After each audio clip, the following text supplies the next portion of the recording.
Good evening, dear friends, and welcome to Watson's Margins. I'm Edward. Glad to have you back for another quiet unravelling. Tell me, is there a letter on your desk tonight still waiting to be signed? Some small truth you have put off telling? Watson once wrote of a house where silence guarded a name longer than any ink could. Do subscribe and find us too on Spotify, the link waiting just below. Now, listen closely, for as Holmes believed, it is the little things that are infinitely the most important. Chapter 1. The Master of Ashcombe Hall. It was upon a bitter evening in November, with a wind that rattled the casements of our sitting room in Baker Street, and drove the fog in ragged curtains past the lamplight, that I first heard the name of Ashcombe Hall. Holmes had been silent for the better part of an hour, his violin laid across his knees unplayed, his eyes fixed upon the fire with that peculiar stillness which I had long since learned to associate not with idleness, but with thought too rapid for speech. I had given up any hope of conversation, and had turned instead to the evening paper when the sound of a cab drawing up below roused us both. "A client, Watson, and an urgent one," said Holmes, without troubling to rise. "Observe the haste with which the door was struck. A man who values his knuckles does not knock so hard unless his mind is elsewhere." Mrs. Hudson's step upon the stair was followed a moment later by that of our visitor, a gentleman of perhaps 55, dressed with the sober precision of his profession, though his collar was askew, and his hands, when he removed his gloves, trembled with a distress he made no attempt to disguise. He introduced himself as Mr. Adrian Pelling, solicitor of Pelling and Marsh, and begged our pardon for the lateness of the hour. "Pray sit by the fire, Mr. Pelling," said Holmes, "and compose yourself before you speak. A man in your state of mind is apt to leave out the very detail which matters most." Pelling accepted the chair gratefully, though he sat upon its edge as a man does who does not expect to remain long. "Mr. Holmes, I have come to you upon a matter which I can scarcely explain to my own satisfaction, and which I fear will sound to you a very small thing beside the cases you are accustomed to. No crime has been committed. No one, so far as I am aware, is in danger, and yet I have not slept in 3 nights." "The absence of a crime need not imply the absence of a mystery," Holmes replied, settling back into his chair with his fingertips joined before him. "Tell me of your client." "Sir Claudius Harcourt of Ashcombe Hall in Surrey," said Pelling. "I have served as solicitor to the Harcourt family for 2 decades, and to Sir Claudius personally for the whole of that time. He is a man of 70 years, rigid in his habits, exacting in his judgments, and possessed of a will that has never, in my experience, bent to persuasion.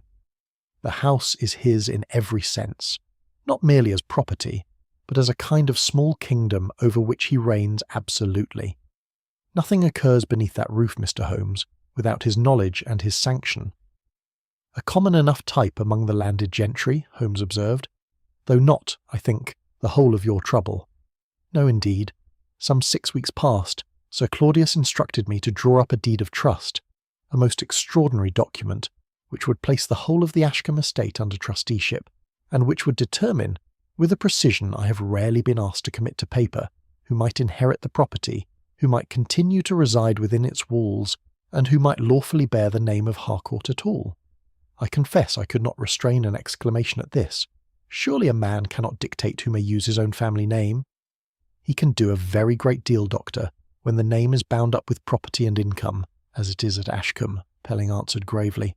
"The deed makes continued use of the name, and residence at the Hall, conditional upon the trustees' approval.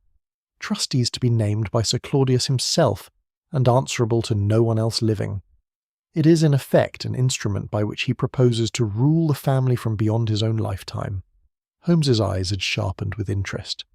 "And the household received this intelligence? How?"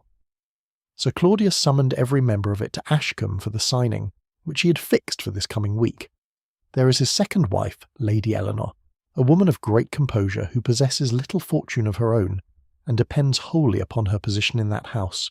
There is his nephew, Julian, a charming but improvident young man who has always been regarded as the presumptive heir, and who is, I have reason to believe, considerably in debt.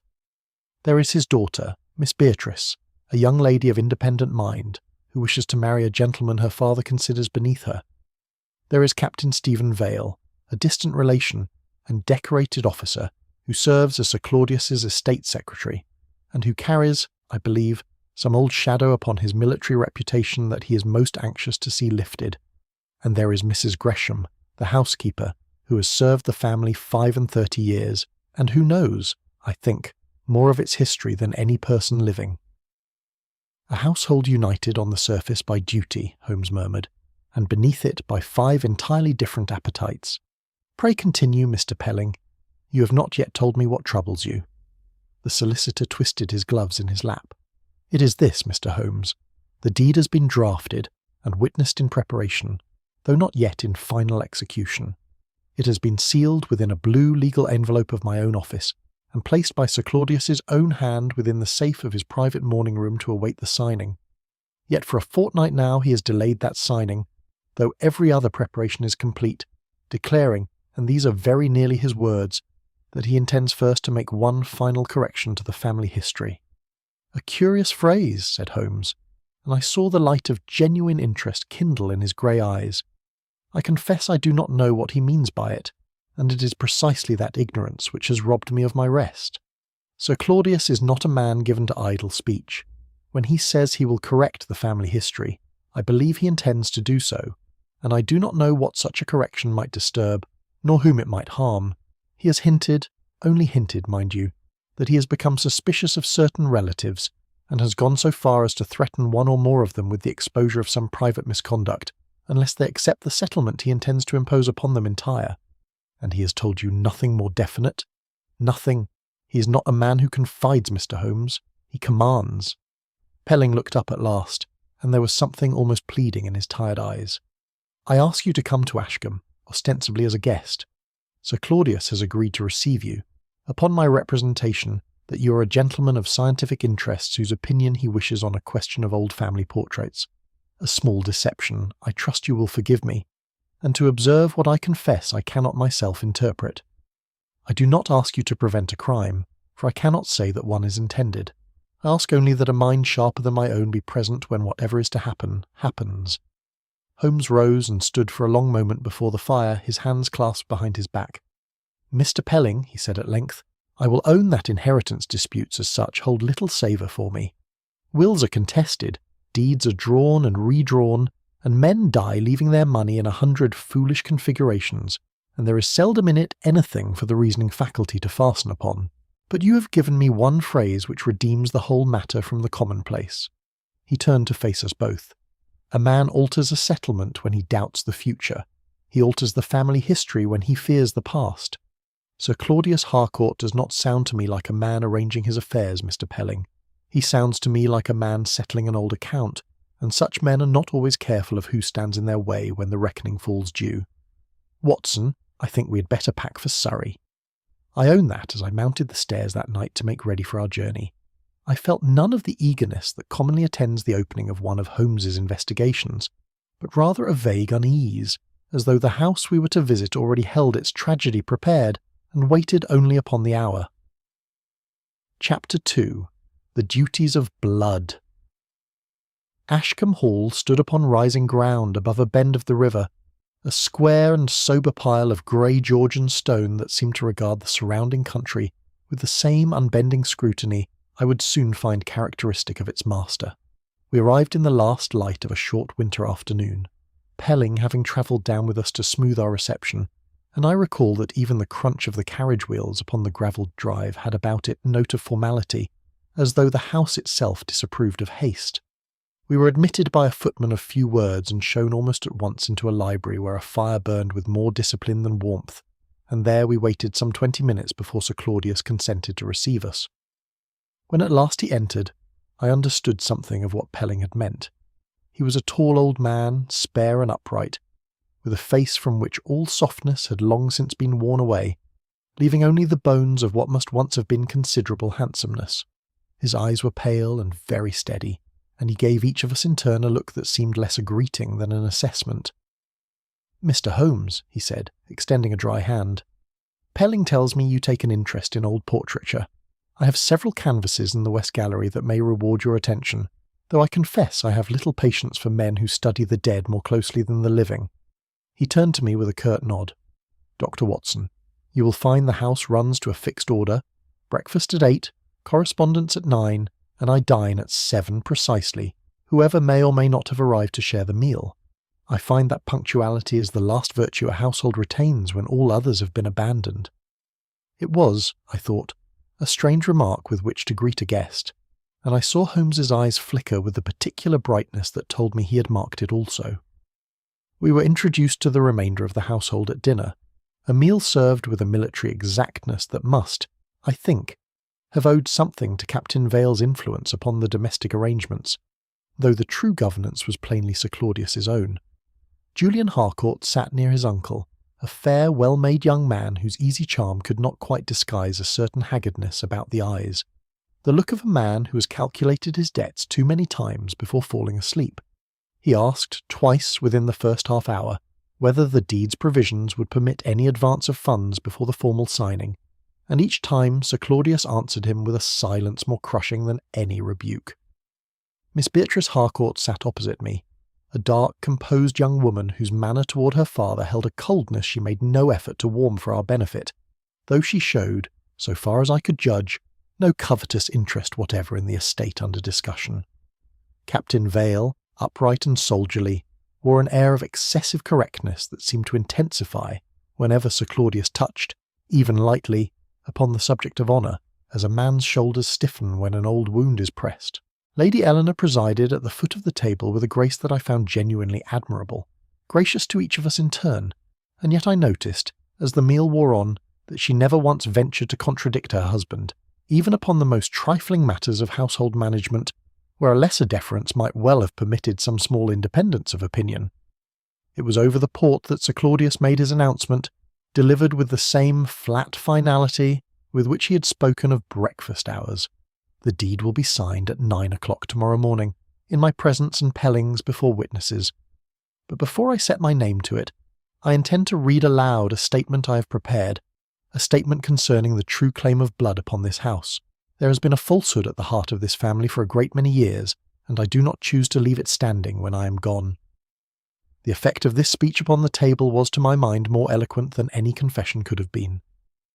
Julian's hand jerked so violently that his wine-glass overturned, sending a dark stain spreading across the white cloth like a wound. Beatrice went very pale, though she lifted her chin with a defiance that struck me as more courage than guilt. Captain Vale's grip upon the stem of his own glass tightened until, with a small sharp sound scarcely audible above the general confusion, it cracked clean across. Lady Eleanor alone gave no outward sign of distress, sitting motionless in her chair, save that I observed, and I think Holmes observed a moment before I did, her left hand rise slowly to close about a small pendant at her throat, and remain there, closed, for the better part of a minute. Mrs. Gresham, who had entered to direct the clearing of the table, set down a dish with a hand that was not quite steady, and withdrew from the room without waiting to be dismissed. "You will forgive an old man's taste for drama, Mr. Holmes," said Sir Claudius into the silence that followed, with something that was very nearly a smile. "But I have found that truth withheld too long acquire a certain theatrical weight of their own. Good night to you all." Later, when the household had retired, Holmes asked leave to examine the morning room where the deed was kept, and Pelling conducted us there by candlelight. It was a modest chamber for so momentous a purpose, with a single door, 2 tall windows, both secured from within by old-fashioned casement bolts, and a small iron safe set into the wall beside the writing desk, of which Sir Claudius alone, Pelling assured us, possessed the key. Holmes went over the room with the unhurried thoroughness I had seen him bring to 100 such investigations, and though he said little, I observed him pause at 3 points in particular, at a set of faint scratches upon the wall near the safe's hinge, at a small dull fleck of violet sealing wax pressed into the pile of the carpet some feet from the desk, and at Sir Claudius's household appointment book, open upon a side table, where a single page bore the unmistakable look, in texture and in the slight discoloration of its edge, of having been more recently inserted than those surrounding it. "Say nothing of these to Pelling for the present," Holmes murmured to me as we made ready to retire. "A solicitor's discretion is a professional habit, Watson, and habits are more easily broken by accident than by design." It was as we crossed the hall that Sir Claudius himself intercepted us, still dressed, a lamp in his hand, his pale eyes unreadable in its light. "Mr. Holmes," he said, "I do not know precisely what Pelling has told you of my purpose here, nor do I greatly care. I will tell you this myself, that you may judge the matter with your own eyes tomorrow. By the time the sun is well up, one false Harcourt shall cease to bear the name." He gave a slight bow and left us standing in the cold, uncertain light of the hall, and I confess that I did not find in his words the theatrical flourish he perhaps intended, but only a kind of chill that stayed with me long after I had retired. Chapter 3. The Sealed Morning Room. I woke early, as is my habit in a strange house, and found the corridors of Ashcombe already astir with a particular hush of servants moving about duties that will not wait upon a gentleman's convenience. Breakfast had been laid at 8 precisely, in keeping with Sir Claudius's own decree, and yet 8 came and passed, and the head of the table remained empty. Lady Eleanor made some small remark upon her husband's punctuality, offered lightly enough, though I thought I detected beneath it a thread of genuine unease.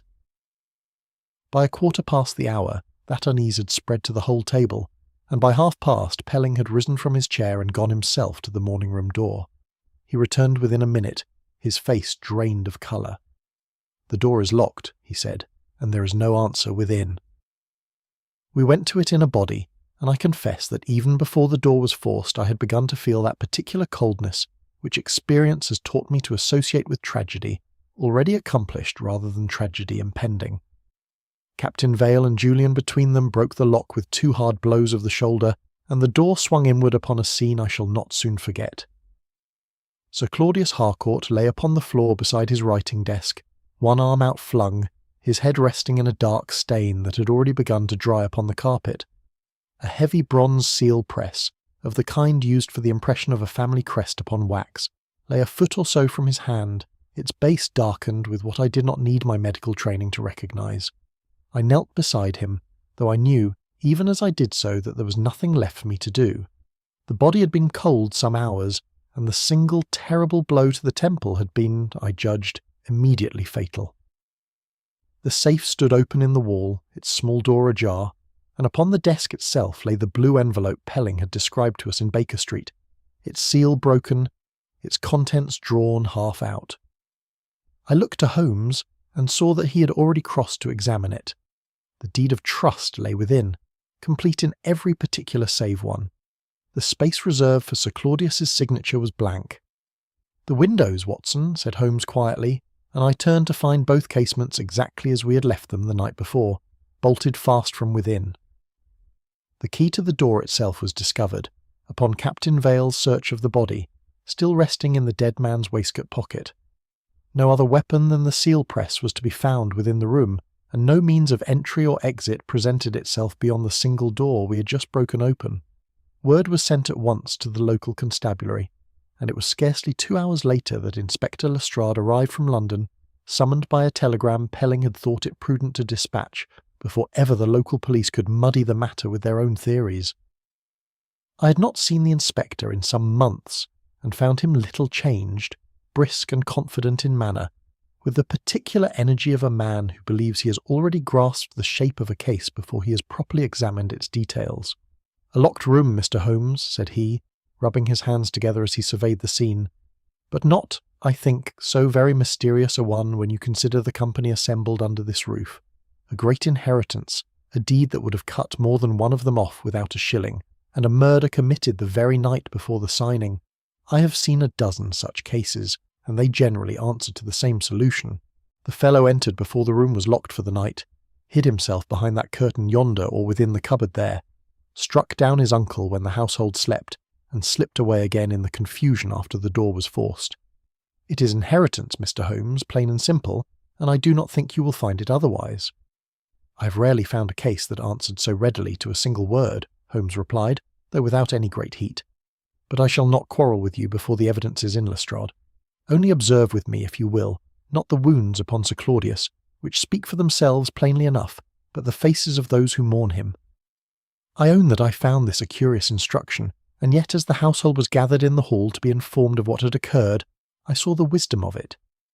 Julian's eyes went first, and with an urgency he could not disguise, to the blue envelope still lying open upon the desk visible through the broken door, and only then, as though recollecting himself, to his uncle's body. Beatrice, white and rigid, did not look toward the desk at all, but fixed her gaze instead upon the cold hearth, as though something there commanded her attention more forcibly than the horror before her. Captain Vale's eyes travelled at once to the windows, examining each bolt in turn with the narrow scrutiny of a man assessing a defensive position. Lady Eleanor stood very still, and when at last she spoke, it was not to ask how her husband had died, nor by whose hand, but to put a single question to Pelling in a voice scarcely above a whisper. Had he signed the statement? The one he meant to read this morning. Was it ever signed? Pelling could only shake his head, bewildered by the question, and Lady Eleanor said nothing further, though her hand had gone once more to the pendant at her throat. It was Mrs. Gresham who gave me the greatest unease of all. She had come from the kitchen passage at the first alarm, and stood now at the edge of the gathered household, her weathered face working with some emotion I could not name. Grief, certainly, but mingled with something that looked very like relief, and beneath both, a deep and abiding fear. Then he never told them, she murmured, so low that I believe only Holmes and I, standing nearest her, caught the words at all. When I pressed her gently to explain herself, she only shook her head and turned away, and no further word could be got from her that morning. "You see, Watson," Holmes said to me quietly as Lestrade began his examination of the safe, "how little any of them has reacted to the death itself, and how much to what may or may not have survived it. A room sealed from within is a fine mechanical puzzle, and Lestrade is welcome to occupy himself with bolts and cupboards. But I confess my own interest lies rather in the question of what Sir Claudius Harcourt knew, and to whom he had, or had not, yet spoken it." Chapter 4. The Missing Hour. By the afternoon of that grim day, a picture had begun to assemble itself from the recollections of the household, and I set it down here as it was first presented to us, before Holmes's inquiries had disturbed its apparent order. Sir Claudius, it was agreed, had entered the morning room at 7:15, as was his invariable custom, to attend to his correspondence before breakfast. Mrs. Gresham had carried in his coffee at 1/2 the hour, finding him already seated at his desk. Pelling, who had risen early to look over certain papers of his own, had passed the door at 7:15 and observed the lamp still burning within. Captain Vale, whose room lay nearest the morning room along the same passage, declared that he had heard Sir Claudius moving about within at 8 o'clock, the scrape of a chair, the closing of a drawer, and at 10 minutes past 8, when Pelling returned to summon him to breakfast, the room was found locked and silent, as I have already described. It was, upon its face, a sequence admitting of little doubt, and Lestrade seized upon it with evident satisfaction, as confirmation of his theory that the murderer had struck some time after 8, in the brief interval before the alarm was raised. Holmes, however, spent the better part of that afternoon in a quiet and apparently aimless perambulation of the house, and it was only over a late tea, taken alone with me in the library, that he began to lay before me the fruits of his wandering. "The hall clock, Watson, had been stopped and restarted during the night," said he, drawing out his notebook. "I discovered this by the simple expedient of comparing it against my own watch, which I had set by the London terminus not 24 hours before, and finding a discrepancy of some 11 minutes that no ordinary variation of timekeeping would explain. Moreover, the servant's breakfast bell, which is rung, I am assured, by a mechanism connected to that same clock, sounded a full 10 minutes later this morning than the housemaid's own habit led them to expect." "A clock may lose time without any sinister cause," I ventured. "It may, but a clock does not stop itself, Watson, and restart itself some minutes later at a figure that happens, very conveniently, to lengthen the apparent interval during which Sir Claudius might be supposed to have been alive and moving within that room. I noted also this." He produced from his pocket-book a small torn corner of paper, which he had evidently extracted from the appointment book the evening before. "The entry placing Lady Eleanor in the private chapel from 7 o'clock until 8 this morning is written in an ink perceptibly bluer, and a hand very slightly less firm than the entries immediately before and after it. It has been inserted, Watson, and inserted after the fact. I confess I found this intelligence deeply disquieting, for it seemed to point with some directness toward Lady Eleanor, whose composure at the discovery of her husband's body I had already found difficult to interpret." But Holmes was not yet finished. There are other contradictions within the room itself which Lestrade, in his enthusiasm for panels and cupboards, has been content to overlook.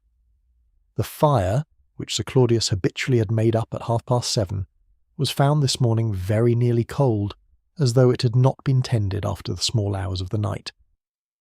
The coffee Mrs. Gresham brought at 7:30 stood entirely untouched upon the desk, not a drop taken from it, though Sir Claudius was not a man to leave his coffee cooling while papers waited. And upon the rim of that same cup, Watson, I observed a small fleck of violet sealing wax, of the very shade I noted pressed into the carpet last evening.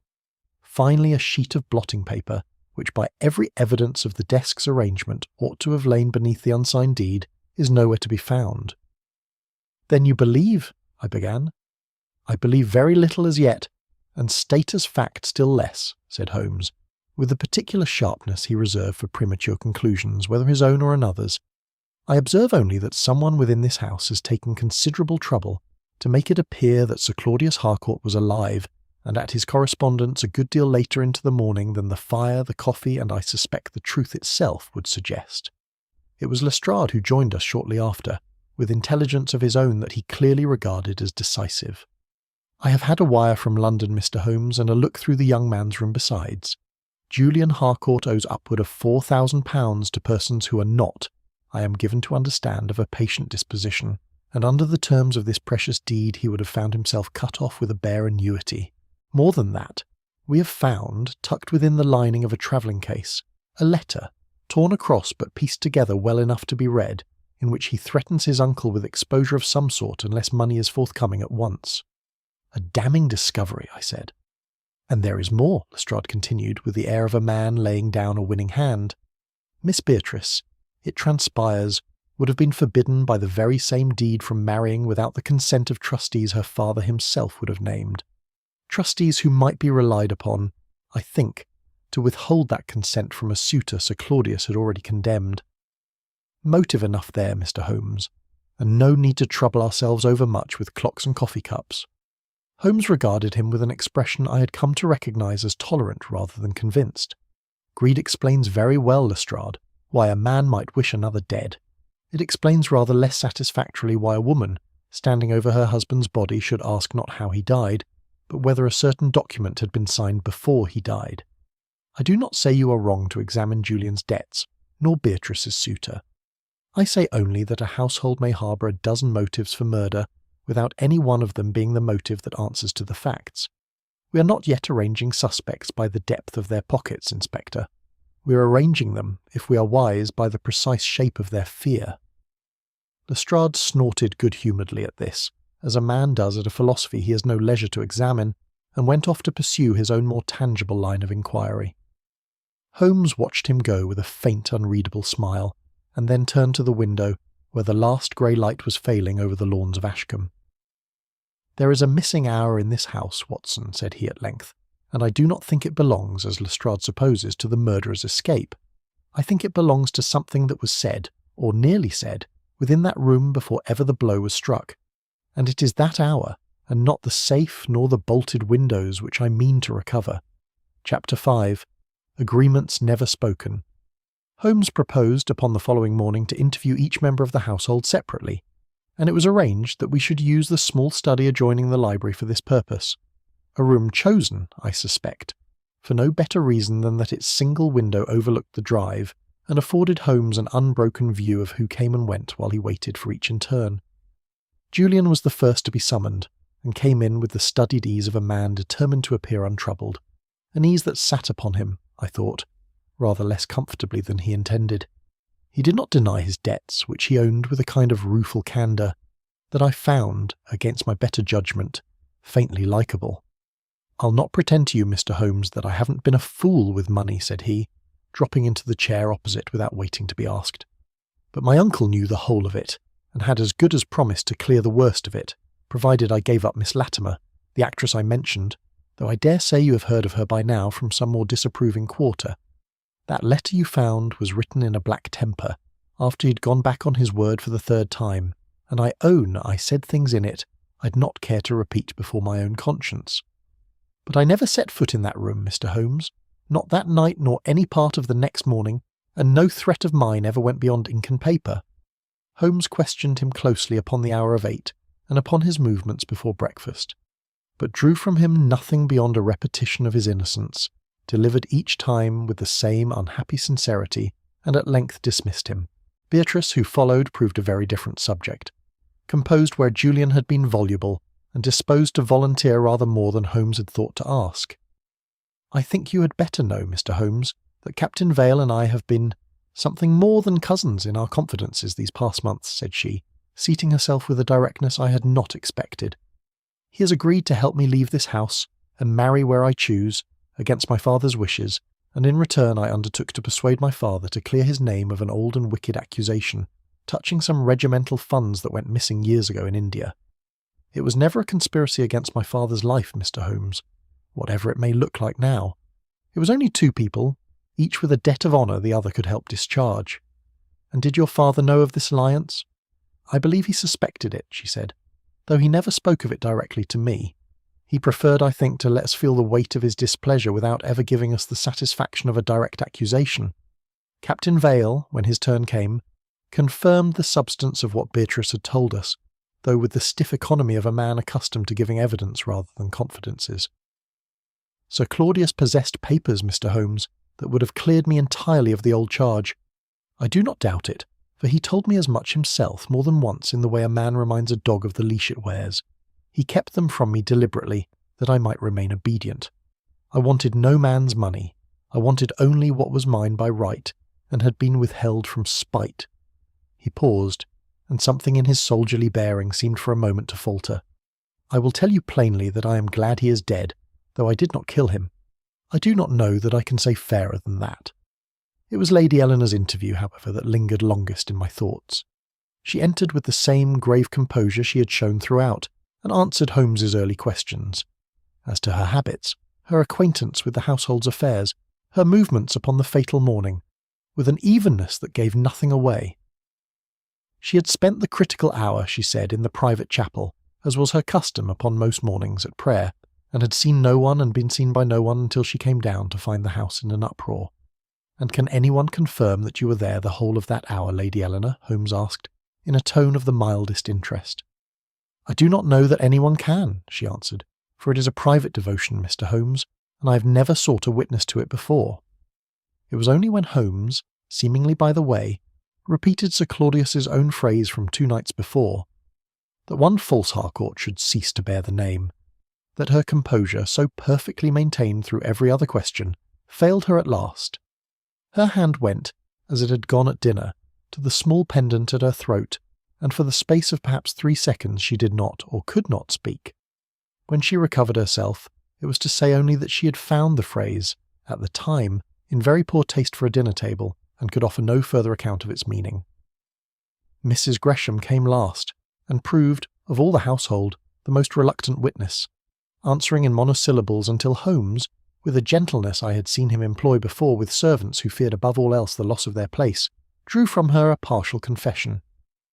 "I altered the appointment book, sir, at her ladyship's own asking," she admitted at last, twisting her apron in her worn hands. "But it was only to hide a private meeting, Mr. Holmes, nothing worse than that, upon my soul. I never dreamed, I never thought for a moment that harm would come of it." "A meeting with whom, Mrs. Gresham?" But here the old woman's courage failed entirely, and she would say no more, retreating instead into a silence that no further pressing could break. When the study had emptied at last, Holmes sat for some minutes without speaking, turning his pencil slowly between his fingers. "You see the pattern that emerges, Watson," he said finally. "Beneath the surface of this grieving household lie a whole series of private agreements, none of them, I think, murderous in itself. Beatrice and Vale conspired together for freedom and for honour. Julian concealed an affair his uncle found intolerable.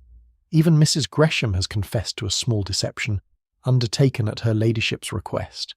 Every one of these alliances explains a motive, and not one of them, singly, explains a locked door.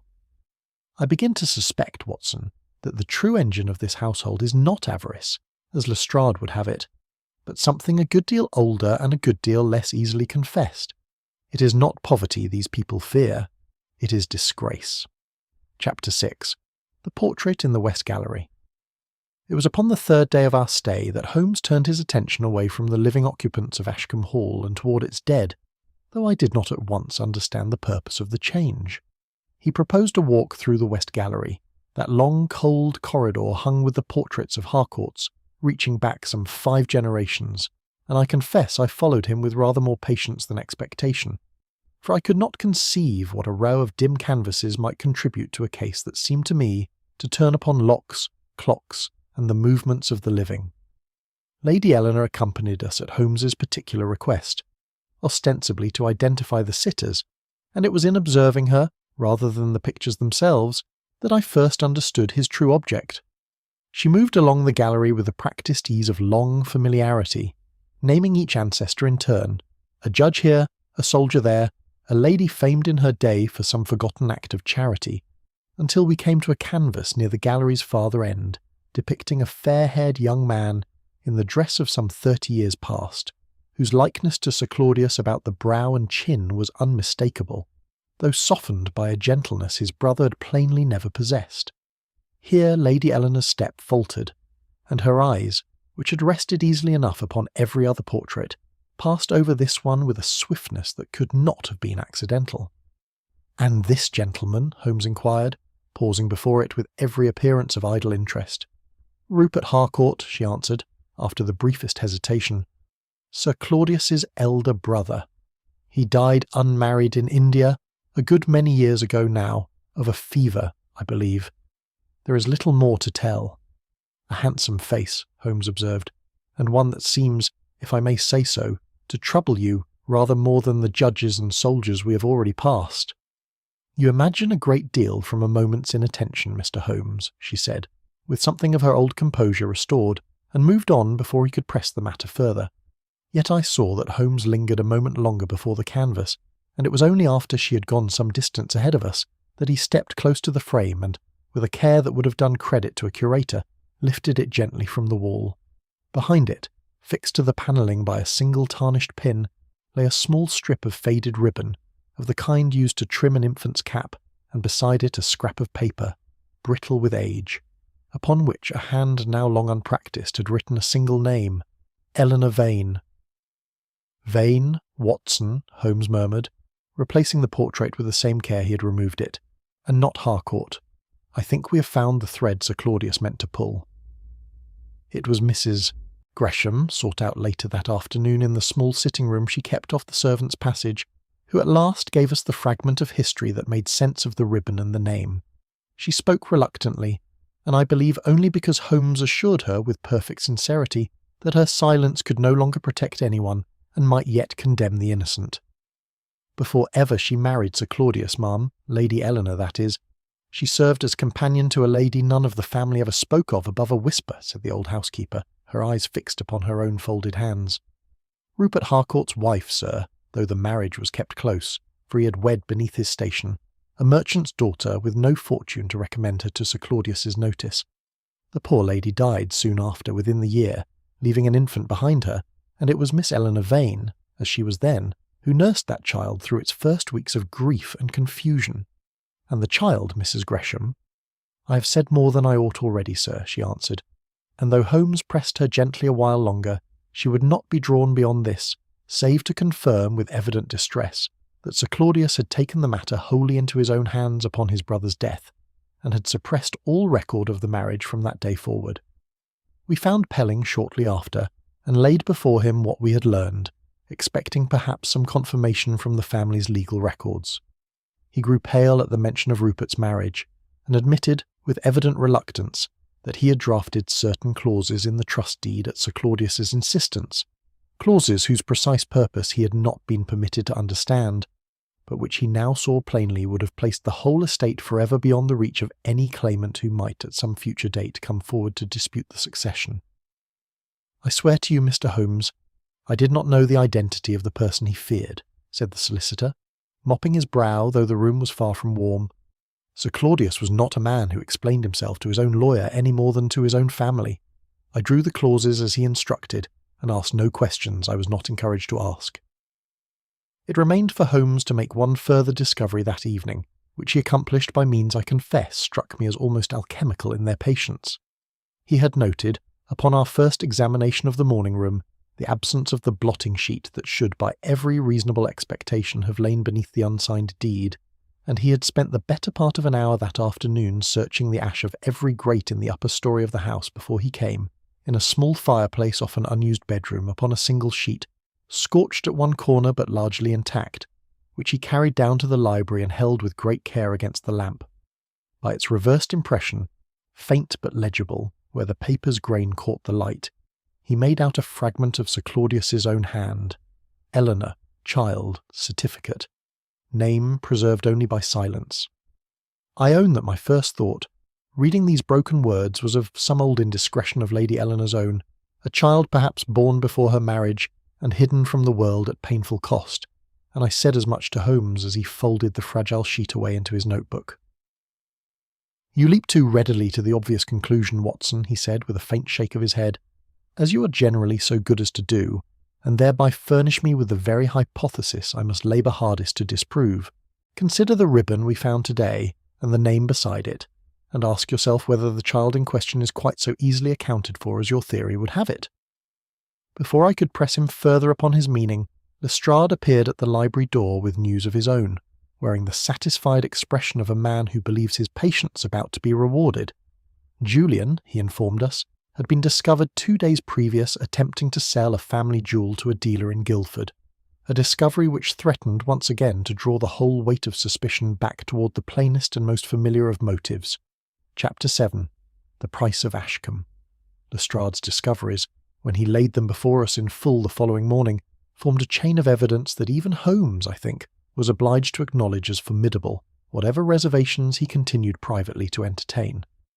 A search of Julian's coat, undertaken while the young man breakfasted, had yielded a small brass key which Pelling identified at once as belonging to a document cabinet in the estate office, a cabinet supposed to be accessible only to Sir Claudius and his solicitor. Within it, when opened, lay a fair copy of the trust deed, evidently retained for the solicitor's own records, and a glance at its terms showed plainly enough what Julian stood to lose. A modest annuity only, while Ashcombe itself, house and land together, passed wholly into the hands of trustees answerable to no Harcourt living. "He had every reason to know the whole extent of his disinheritance, Mr. Holmes," said Lestrade, with the satisfaction of a man laying the final card upon a winning hand.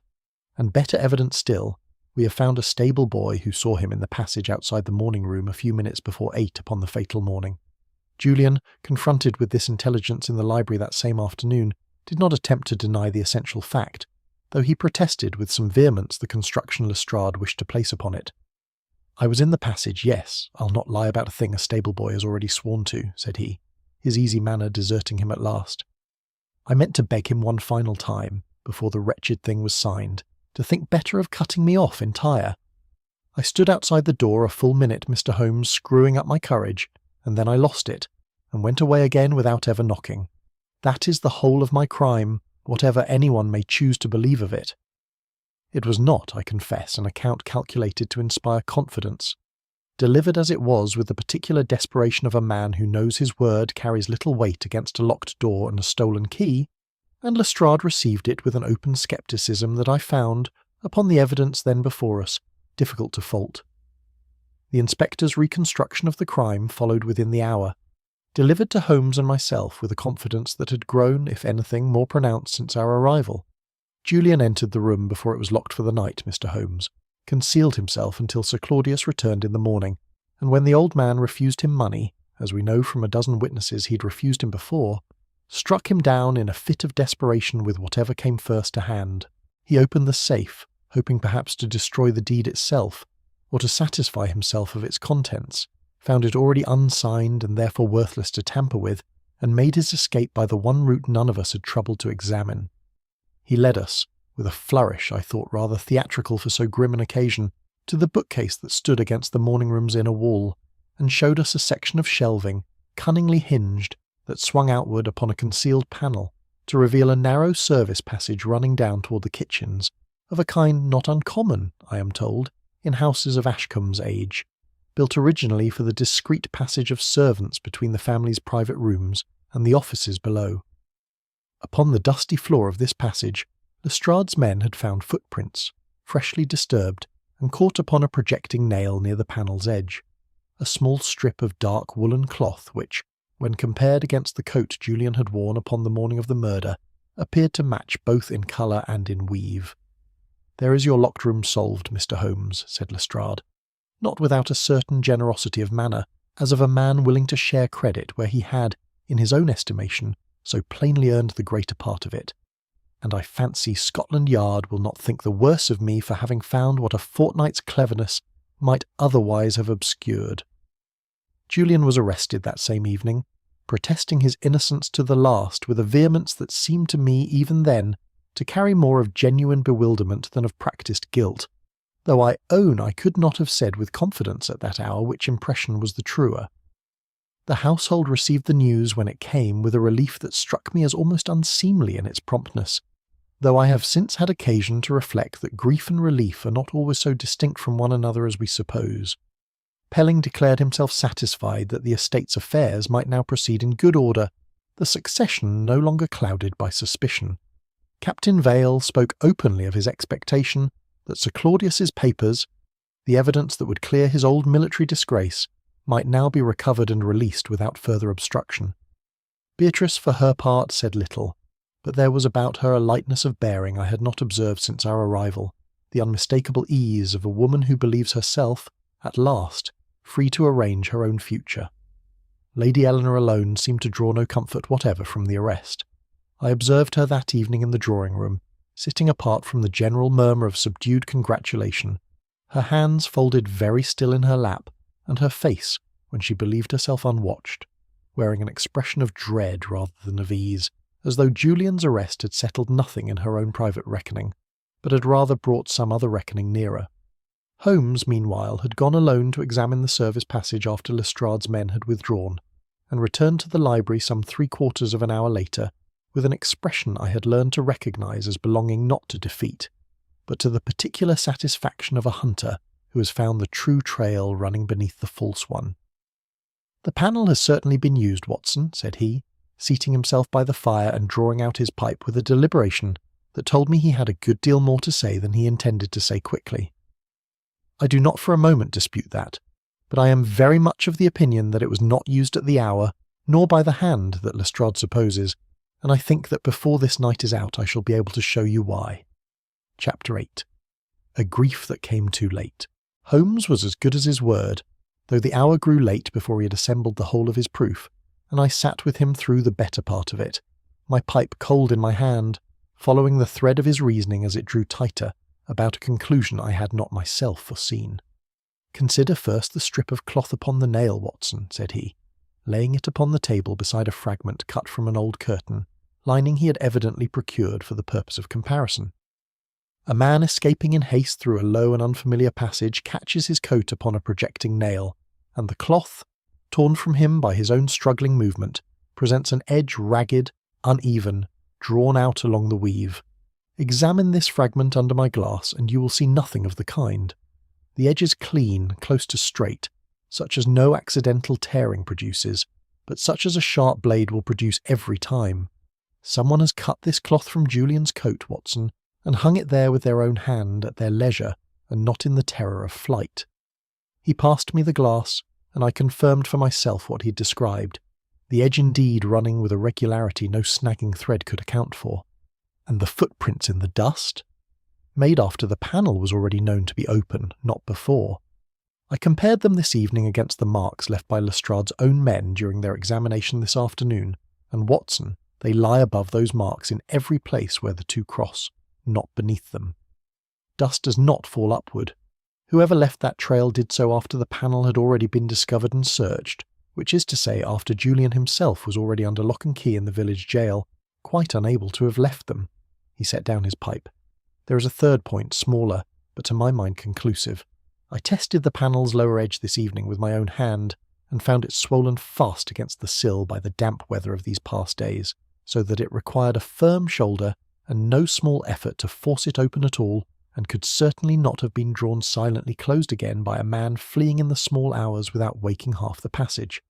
Someone has staged this trail most carefully, Watson, to lead Lestrade precisely where he has gone. I confess the implication struck me with some force. Then Julian is innocent. Of this particular contrivance, certainly. Of the murder itself I am now very largely persuaded, though I shall want a further hour or two before I can prove it to Lestrade's satisfaction as well as my own. He rose and paced the length of the library, his hands clasped behind him, in the attitude I had come to associate with the final assembling of a solution not yet wholly declared. "Pelling brought me a ledger this afternoon, Watson. which I had asked him to prepare, showing the financial consequences of Sir Claudius's death to each member of the household, and it contains a curiosity worth your attention. Lady Eleanor, it transpires, stood to lose both her residence and her income under the terms of the new trust, had it been signed and executed as drafted. His death, occurring before the signature was affixed, preserves instead her existing settlement, made at the time of her marriage for the whole of her natural life. Then she had every reason to wish him dead before the signing, and not after. So Pelling himself concluded, not without some satisfaction at having found a theory to set beside Lestrade's. But observe the flaw in it, Watson. The deed was already unsigned when Sir Claudius died. His death, whenever it occurred, automatically preserved her position exactly as it stood. She had nothing whatever to gain by hastening his end, and a very great deal to lose had the signing gone forward as planned. Financially, Watson, her wisest course was to do nothing at all and wait. Then what drove her to it, if not money? Holmes did not answer at once, but turned instead to the small collection of observations he had gathered concerning her conduct through these past days, setting them out before me as a physician might set out the symptoms of a case whose diagnosis has eluded him until the final, decisive test. She showed no grief, Watson, when the body was first discovered. You noted it yourself, and remarked upon it to me that same morning. And yet I have since learned from Mrs. Gresham that she broke down entirely, alone in her own room, some hours later, upon learning that the written statement Sir Claudius had promised to read could nowhere be found among his papers. Grief that arrives only after the loss of a document, Watson, is a grief attached to that document, and not, or not primarily, to the man. And Mrs. Gresham herself? Feared in her own words that he had never told them. A fear, I think, not for the dead man's sake, but for the living. Yet the same woman helped conceal her mistress's movements upon the very morning of the murder, altering the appointment book at her ladyship's request. A servant does not commit such a deception for a mistress she suspects of murder, Watson, unless her loyalty runs to something deeper than the ordinary bond of service, unless indeed she believes herself protecting not a murderess but a mother. The word fell between us with a weight I had not anticipated, and I saw at once, though dimly as yet, the shape of the conclusion toward which the whole evening's reasoning had been tending. "There is one thing more," Holmes continued, drawing out his notebook to the page where he had recorded the timing of that fatal morning. "I have satisfied myself by calculation I need not trouble you with in full that Sir Claudius was dead a considerable time before 7:30. Before, that is, the coffee was ever carried into him. The cup stood untouched not because he chose to leave it, Watson, but because he was no longer living to drink it. And the sounds Captain Vale reported hearing at 8 o'clock, the scrape of a chair, the closing of a drawer, I have traced this evening to their true origin. The heavy curtain before the western window had been tied, by a length of black thread scarcely visible against the dark stuff of the cloth, to the counterweight of the very clock we found tampered with in the hall. The mechanism, in its stopping and starting, drew the curtain some inches across the floor, and it was this, and nothing more sinister, that Vale heard through the wall, and mistook, quite honestly, for a living man's movements. I sat in silence for a long moment, turning this final revelation over in my mind. Then the false schedule was never meant to provide an opportunity for murder at all. No, Watson, it was meant to provide the appearance that Sir Claudius Harcourt was alive a good deal later than he in truth was. And I think, when we have traced that deception to its author, we shall find that its true purpose was not escape, but concealment. Someone in this house wished it to seem that a certain meeting, held in that room in the earliest hour of the morning, had never taken place at all. Chapter 9. The Name That Must Survive.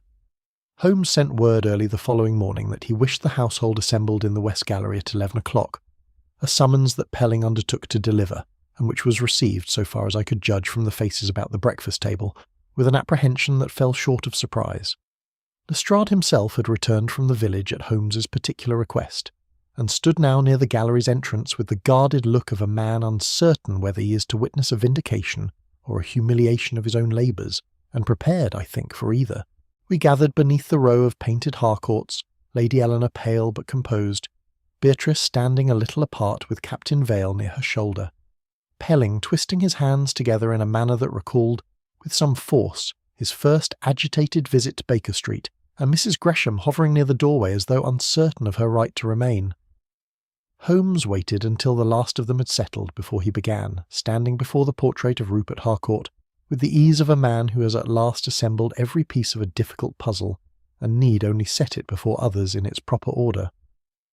"I am obliged to begin," said he, "not with the morning of the murder, but with an event some 25 years older than it.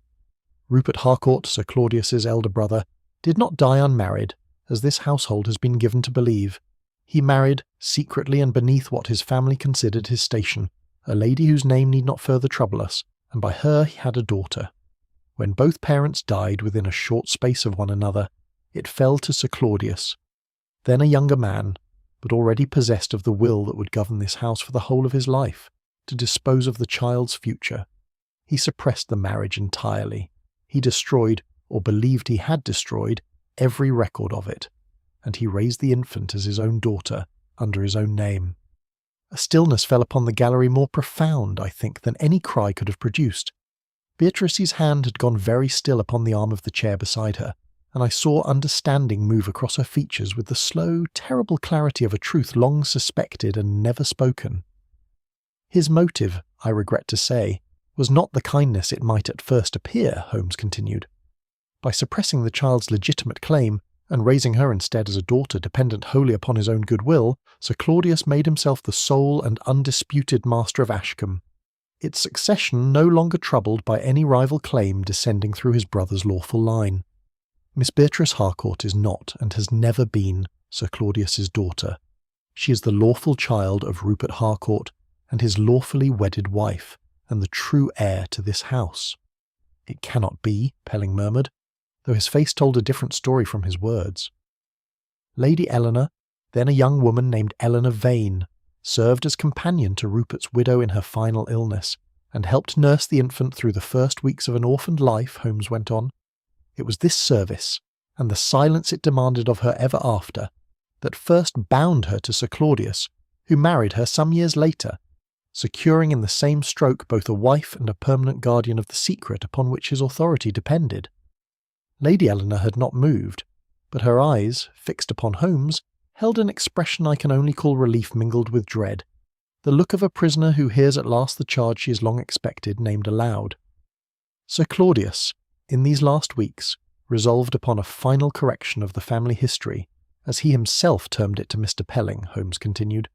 But his intention was not restitution. He meant to declare Beatrice illegitimate outright, rather than acknowledge his brother's lawful marriage, thereby destroying her reputation, preventing the match she desired, and preserving, even in the act of confession, his own preferred version of the Harcourt succession. He would surrender a piece of the truth only so far as it cost him nothing of his authority. He meant to ruin her, said Lady Eleanor, and her voice, when it came at last, was very quiet and very steady. I went to him that morning, Mr. Holmes, before ever the coffee was carried in, to plead with him one last time not to do it. I had pleaded before 100 times over these 20 years, and always in silence, always by suggestion, never daring to confront him outright, for I depended upon him as wholly as Beatrice herself. But that morning I could not hold my tongue, for I had heard the words he meant to use, and I knew what they would do to her. And he refused you, Holmes said gently. He laughed at me. He told me that the choice of what truth to speak and what to withhold had always been his alone, and would remain so to the end. He turned back to his desk as though the matter were already closed. Her hand rose once more to the pendant at her throat, and I understood at last with a pang of belated comprehension that it had held, all this while, some small likeness of the child she had nursed and never been permitted to acknowledge. The seal-press lay near my hand, Mr. Holmes. I did not plan it. I have asked myself 1,000 times since whether I might have found some other way, and I have never found an answer that satisfies me. I struck him, and he fell, and I understood in the same instant what I had done, and that nothing in the world could undo it. You did not act, I think, to secure Ashcombe for yourself, Holmes said. Indeed, you knew that Beatrice's lawful claim, once acknowledged, might in time deprive you of your own place here entirely. I did not think of Ashcombe at all, she answered. I thought only that he should not be permitted to call her a false Harcourt before the whole world, when the falseness, if there was any, had never been hers. It was Mrs. Gresham who came forward next, her old face wet with tears she made no effort to hide.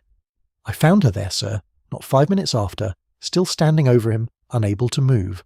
I did what I could, arranged the coffee, tied the thread to the clock, altered the book. God forgive me.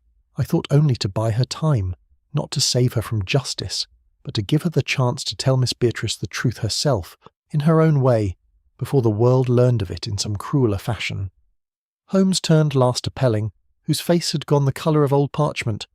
And you, sir, discovered the secret yourself, I think, in the course of drafting that deed, and understood at once what recognition of Beatrice's true claim would mean for your own professional standing, given how many years' worth of settlements and titles you have drawn upon the foundation of a falsehood you did not create, but have certainly maintained. You staged the passage and the cloth to send Lestrade toward Julian, and in your haste to arrange the coffee cup as evidence of a later hour, you left upon its rim a fleck of violet wax from your own private seal, the very seal, Mr. Pelling, with which you close your office correspondence each evening, and which I noted upon a letter of yours the first night we arrived at this house. Pelling said nothing, but the silence with which he received the accusation was answer enough for Lestrade, who moved quietly to his side. The deed was never the true object of this murder, Holmes said at last, into the hush that had settled over the gallery. It was a weapon, forged to decide who might be permitted to bear a name and who might not. Sir Claudius wished to preserve his own authority to the very last. Lady Eleanor killed him to preserve instead another person's dignity.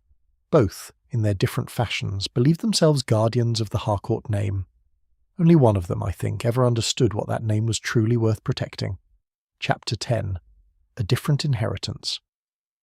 Lady Eleanor made no attempt at denial when Lestrade, with a gravity I had not always credited him with, formally charged her before the assembled household. She asked only one thing of him, delivered with a composure that seemed to me, in that moment, the most affecting thing I had yet witnessed in the whole course of that melancholy affair. That she be permitted a few private minutes with Beatrice before she was taken from the house, that the girl might hear the truth of her own history from the lips of the woman who had guarded it, rather than from strangers or from the columns of a newspaper. Lestrade, to his credit, granted it without argument, and the two women withdrew together into the small morning parlour, from which Lady Eleanor emerged some 20 minutes later and went from Ashcombe Hall without another word to any of us. Pelling was arrested that same afternoon upon charges of obstruction of justice, the fabrication of evidence against an innocent man, and conspiracy to conceal documents material to a lawful succession, a fall from professional grace as complete and as sudden as any I have witnessed in the whole of my association with Holmes. Mrs. Gresham, by contrast, was treated with a leniency that I believe reflected as much upon Lestrade's own better nature as upon the letter of the law, for she had taken no part in the killing itself, and had, before the day was out, surrendered to Holmes the one piece of evidence that placed the whole matter beyond any further legal doubt. The original marriage certificate of Rupert Harcourt and his wife, preserved these 25 years in a hiding place beneath the floor of her own small sitting-room, against just such a day as this. That certificate, once examined by the appropriate authorities, established beyond dispute what Holmes had already deduced by observation alone, that Beatrice was the lawful daughter of Rupert Harcourt and the rightful heir to Ashcombe Hall and all that belonged to it. I confess I had expected, given all I had come to know of the family's temper, that this sudden elevation might work some unhappy change upon her, as inherited power so often works upon those who receive it unprepared. I was very glad, in the weeks that followed, to find myself mistaken. Beatrice refused, from her very first days as mistress of the house, to continue the order her supposed father had built there. She permitted Lady Eleanor's settlement to stand untouched, and directed that her rooms and income at Ashcombe should remain hers for so long as she desired them, whatever judgment the courts might in time pronounce upon her actions. She recovered from among Sir Claudius's private papers the evidence that had lain withheld from Captain Vale for so many years, and saw it forwarded at once to the proper military authorities, so that his name was cleared, fully and publicly, within a matter of months. Even Julian, whose brief arrest had done him no great credit, found himself the recipient not of the fortune he had once hoped for, but of a modest allowance, granted upon the single condition that he undertake some honest occupation rather than continue to live as an idle expectant heir, and I am glad to record, upon information received from Holmes some years later, that he accepted the condition and kept to it. She announced, besides, her firm intention of marrying the man of her own choosing, whatever objection the county's opinion might once have raised against the match, declaring to Holmes upon our final visit that Ashcombe should no longer be governed, as it had been governed under two masters before her, by the fear of what the world might say. "You have built a very different house from the one you inherited, Miss Harcourt," Holmes observed upon the evening before our departure, as we sat together in the library where so much of the case had first been unravelled. "I inherited a house built upon a lie, Mr. Holmes," she answered, "and I do not think it can be mended by any smaller truth than the whole of it. Spoken plainly, whatever the cost to my own comfort, I would rather be poor and honestly named than rich and falsely so, though I am fortunate enough, it seems, to be neither." It was upon the train home to London, watching the grey Surrey fields slide past the carriage window, that Holmes at last summarised for me, in his own fashion, the true springs of the tragedy we had witnessed. "You will observe, Watson, how seldom this case turned upon the ordinary appetite for wealth, though wealth stood always in the background, ready to mislead us the moment we grew inattentive. Julian desired money certainly, and honestly enough, poor fellow, once his debts are considered. Pelling desired his own professional survival, and was prepared to sacrifice an innocent man's liberty to secure it. Captain Vale desired the restoration of his honour, which he valued, I think, above any inheritance that might have accompanied it. Beatrice desired nothing more nor less than her own freedom to choose. Lady Eleanor desired only the preservation of another person's name, and paid for that desire with the whole remainder of her own liberty, and Sir Claudius himself, who set the entire tragedy in motion, desired something subtler and I think more dangerous than any of these, the power to decide, absolutely and without appeal, whose name was legitimate and whose was not. A power no man ought properly to hold, I said, and a power his own death could not in the end preserve for him, Holmes replied. That unsigned deed, Watson, never transferred a single acre of land, nor a single shilling of income, from one hand to another, and yet I do not think I have ever examined a document that revealed so completely the true ownership of every heart beneath a single roof. He fell silent then, watching the darkening fields, and it was some minutes before he spoke again, in the quiet, reflective tone he reserved for the rare occasions upon which a case had left its mark upon him, beyond the mere satisfaction of a problem solved. Property, Watson, is seldom limited to land or gold. There are men who will surrender a fortune before they will surrender the right to define another person's place in the world. That right was Sir Claudius Harcourt's most valued possession, and it proved, in the end, the one possession his death could not preserve. I made no answer, for none seemed to me adequate to the matter, and we travelled the remaining miles to London in a silence that felt, for once, less companionable than contemplative, each of us occupied, I believe, with thoughts of that grey house upon its Surrey hill, and of the strange, sad reckoning it had been made at last to render.